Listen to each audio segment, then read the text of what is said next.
হারি আল্লাহ গো কিবা আমি জীবনে দেখি নাই তাই দেখলাম হারি আল্লাহ গো কোনদিন দেখি নাই কি একবার কি এগুলো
দুখ লাগিছে যে হাওৰা চৰাৰ 296 নং অংগনবাড়ী কেন্দ্ৰটো আজি গৰাখহনীয়াৰ কবলত পৰিছে। নদীত যা গৈছে ইতিমধ্যে। কেইবাদিন ধৰি নেৰানেপেৰা বৰষুণৰ কাৰণে হাওৰা চৰাত যি গৰাখহনীয়া আৰম্ভ হৈছে, এই গৰাখহনীয়াৰ কবলত ইতিমধ্যে কেইবাশ পৰিয়াল গৈছে।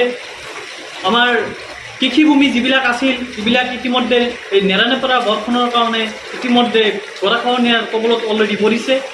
কিন্তু দুৰ্ভাগ্যজনক বিষয়টো হ'ল আমাৰ ইমান গৰাখহনীয়া হৈ থকা অৱস্থাতে বিভাগীয় কৰ্তৃপক্ষৰ লগতে আমাৰ স্থানীয় জনপ্ৰতিনিধি বিধায়ক হওক বা আমাৰ সাংসদ ডাঙৰীয়া হওক, নৱনিযুক্ত সাংসদ ডাঙৰীয়া আছে, তেওঁলোকে কিন্তু এবাৰো খবৰ লোৱাৰ সময় নহ'ল।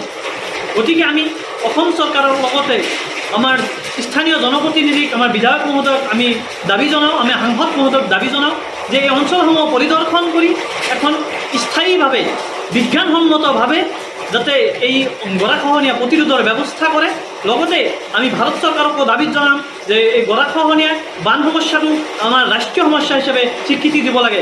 আপোনালোকে জানে যে আমচুৱে ধাৰাবাহিকভাৱে আন্দোলন কৰি আছে। আমি যোৱা দিল্লীতেও এই আমাৰ দাবী আছিল যে আমাৰ গৰাখহনীয়া আৰু আমাৰ বান সমস্যাটো ৰাষ্ট্ৰীয় সমস্যা হিচাপে স্বীকৃতি দিব লাগে। গতিকে আমি অসম চৰকাৰৰ লগতে ভাৰত চৰকাৰক আমি দাবী জনাওঁ এই বান সমস্যাটো আমাৰ ৰাষ্ট্ৰীয় সমস্যা হিচাপে স্বীকৃতি দিব লাগে।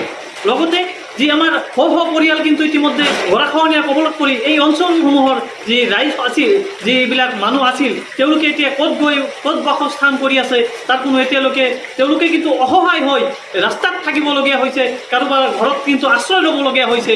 এই মানুহেই কিন্তু নিৰ্যাতিত হৈ আছে, কিবা কাৰণত তেওঁলোকে থাকিব পৰা নাই। গতিকে অসম চৰকাৰক মই দাবী জনাইছোঁ অতি সোনকালে এই মানুহক এটা স্থায়ী ব্যৱস্থা কৰি দিব লাগে।